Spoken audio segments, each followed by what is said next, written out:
Boom, we are live, ladies and gentlemen, boys and girls. This is, of course, the Nolan Hawkeye Anthony YouTube channel, and I thank all of you for being here, wherever you may be, and of course, however you may be listening. This is going to serve as the weekly installment of a game preview for the Iowa versus Minnesota Golden Gophers. What is that? The battle for Floyd. Um, this is a big game for both teams. They both come into this game at 5-2, I believe. And it's very interesting to see how the Big Ten West is faring in the kind of new landscape of the Big Ten. Honestly, it's hard for me to remember a game that was as pivotal of a game for both teams as this one. I looked back 2013, Iowa was ranked coming into that game. Minnesota did win that game 12-10. Shocker that Iowa only managed to score 10 points. Classic, snobberknockle of a game. But, Minnesota was 500 coming into that game. And finished a game below 500. I believe they finished 6-7 um, on the season for that. But Iowa really the last, couple of years has really dominated this series. Iowa has dominated PJ Fleck for the longest time. Um, PJ Fleck just could not get the Iowa Hawkeye Kirk Ferentz coach team bug off his back. Just couldn't get it done. If you look at the series, going back to 2012. I mean, Iowa has won 1, 2, 3, 4, 5, 6, 7, 8, 9, 10, 11. Going back to 2012, and Minnesota has only won twice, with the most recent one being in 2023. But before that, Iowa had won 1, 2, 3, 4, 5, 6, 7, 8 games in a row. So, obviously there's going to be some motivation for Minnesota to get this win. And so, without further ado, let's dive into this. Let's look at what ESPN says about this game. By the way, guys, be sure to hit that subscribe button at the very least. Like, comment. You guys know the drill. It really helps the channel to give that support. And of course, I really, really appreciate it. And I've kind of been on a tear recently about the comments. As I always say, like, as long as you guys are putting forward a respectful comment, even if it's in disagreement, but you're making a sound argument and giving evidence to it, like, that's a great comment. Like, that's what we're looking for. But oftentimes there's just these like innocuous comments that are out there about, one little antidote of the video, or anecdote in the video, or, one small thing. And it's like, really, it doesn't really matter, But anyway, so here is the ESPN website. They give Iowa a 78.6% chance to win this game. It is at home for Iowa, which is very helpful. Both of these teams come in 5-2, 3-1 in the Big Ten. This game is going to be 12:30. It's going to be 56 degrees. Looks like it's going to be cloudy. Here are the last 5 games for each team. Minnesota coming off a big victory at home against Nebraska, who was ranked 20. They won 24-6. They defeated Purdue 27-20 at home. They got shellacked by Ohio State 42-3. They defeated Rutgers, which Iowa did too, by 10 points, and they lost to Cal. Iowa defeated Penn State. Quite frankly, I still think that was a game Iowa should have done a lot better in. But again, Penn State's super talented, and that, regardless of Drew Aller being out, regardless of James Franklin being gone, like, that talent still by and large is there. And it looks like the coach was able to get them up and ready to compete in this game and try and get a victory. I kind of jokingly said the thing is like on one hand, yes, when a coach gets fired, the next game they can want to get a victory in remembrance of their coach, but it kind of is like, well, but you just got this victory as soon as the coach is gone. So it's kind of in actuality given the opposite. Like it's like, especially if you lost a few times leading up to the coach being fired, it's like, well, and then you win. It's like, well, yeah, maybe he was the problem and thus you guys have won. Maybe he was struggling and motivating you guys, so but still the coach was able to get Penn State up for that game. Iowa was able to win ugly with their back against the wall. It wasn't their perfect game. They probably played their worst half of football in the first half. Of the season to up until that point against Penn State. That first quarter really just was pretty rough.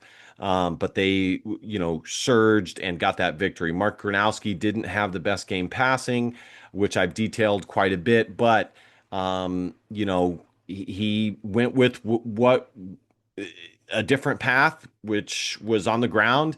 That was the only path that was really available to him. He took it and ran with it, no pun intended, and it worked to great avail. And he finished with over 100 yards rushing, and that's just something that Iowa hasn't had in the past.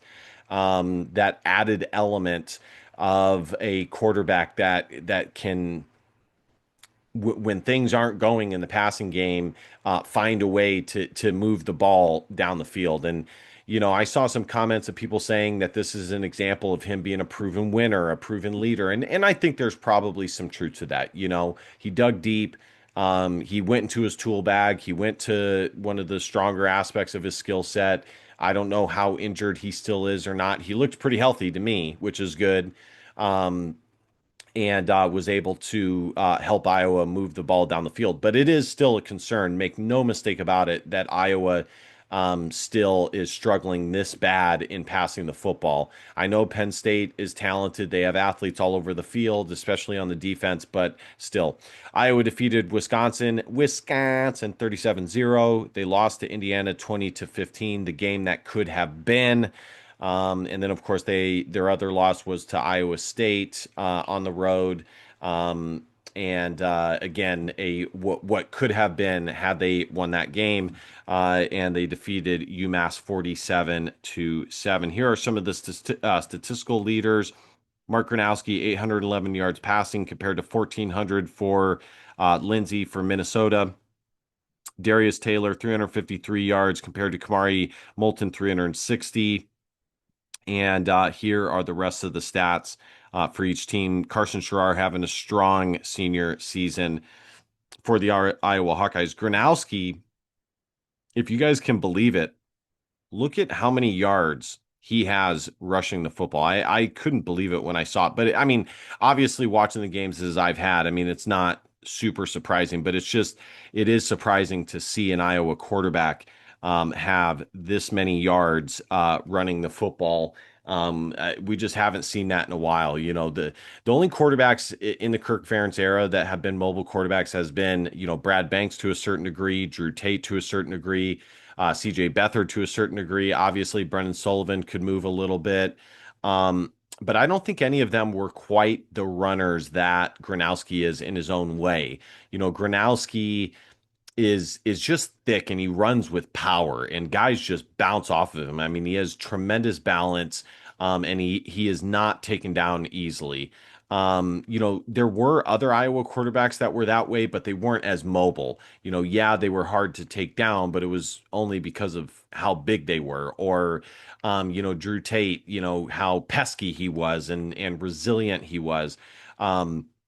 But not in the open field like Gronowski is. I mean, defenders just absolutely just bounce off of him. But look at this, guys. Look at his rushing stats. Where did it go? Where did his rush stats go? Bruh. Look at this. 130 at 55 one time. Just I cannot believe he had 130 plus yards running the football against Penn State. That is just downright nasty. And good for him. All right, let's keep looking here. Yeah, he has 289 yards rushing the football, which is pretty consistent. I mean, he had 577, 408, 402, 380. Not bad. I mean, the guy obviously has a track record of being able to run the football, so um, it is a nice added dimension for this Iowa offense that we just haven't seen. But yeah, we already went over it. 78, 79% if we round up chance to win this game, which I do think is accurate considering this game is at home. Iowa did defeat Minnesota pretty bad last year as well. That might have been the only game that was similar to this one coming into this game of importance. Iowa did end up winning that game 31-14. Let me see if I can get that pulled up. Vegas has Iowa as an 8.5 point favorite. I'm a little bit surprised by that spread. I thought it would be a little bit less considering that this is a rivalry game. But I think, quite frankly, this is speaking to where they hold Iowa and where they don't hold Minnesota. Minnesota is receiving votes as well as Iowa. I can't remember which one. Iowa is receiving votes pretty heavily in the coaches poll. I can't remember which one it is for Minnesota. I think it's the AP poll. But quite frankly, of the two teams, Minnesota is the only one with a decent victory, and that's against Nebraska, who's a ranked opponent at the time of the victory. Let's look at scoring defense here. As usually, these two teams are pretty strong defensive teams. Iowa checks in at ninth in the country, giving up 14.6 points per game. Minnesota checks in at 29th, giving up 19 points per game, which is not bad. I mean, that's still pretty good. Um, and I fully expect this to be a defensive game. Both teams playing hard, trying to get a much needed victory to get to 6 wins and get multiple games over the 500 mark. As they finish the closing stretch to the season. And just to close this out, my game prediction, at this point coming into this game, I think we have enough evidence. I don't have a ton of hope Iowa is going to be able to pass the football. Maybe they might have a little bit more success against Minnesota, but again, at most, what, a little under 200 yards. Honestly, if they're able to do that, that will be a positive in comparison with the rest of the season. But I'm not expecting more than that. And that's okay. I mean, this offense doesn't necessarily need that to find the success that they're looking for. If Iowa is able to pound the rock, run the football, both Gronowski and the running backs, hopefully Iowa can get some of the other running backs involved. But if they have to lean on Moulton, that's fine too. I mean, he's running hard, he's playing well, he's had two really strong back-to-back games. I think Iowa is the more talented team again coming into this game. It's at home. They have the better defense. Iowa should win this football game and improve to 6-2. What I would like to see, though, obviously, is some steps taken forward in the passing game. See if Iowa can get back to, getting in that, 150 to 200 yard mark, being efficient, getting completions. Man, if we could just get some explosive plays downfield, whether it be Sam Phillips, Caden Weegan, Reese Vanderzee, for a guy that's as explosive as Caden Weegan is in the end around game, the punt and kick return. Like it is shocking to me that we cannot find a way to hit him downfield. But I digress. But turnover battle. If I was able to play a clean game, clean things up from last week, what we saw against Penn State, not have kick return, field goal kick return for a touchdown. I think Iowa will be in good shape. So I'm predicting Iowa to win this game. I'll say 28-15. I think they win this game by double digits. They are the better team, but again, I always give this caveat. This is a rivalry game. Minnesota is coming into this game 5-2, same record as Iowa. They obviously want to get back on track in the winning column against Iowa, and come out of this game as the team with 6 wins as opposed to Iowa. So don't be surprised if Minnesota is playing well and keeping it close and whatnot. But I think just analyzing the talent and what we've seen to this point, I do think Iowa has the better football team and has more opportunities and avenues to win this football game. All right, guys, thank you guys so much for watching. Be sure to hit that subscribe button, like, comment, share. You guys know the drill. And last but not least, DBAP, don't be a pussy, will out in facts or feelings, because your feelings just don't matter. Love you, Hawk fans. See you guys next time. Go Hawks. Bye-bye.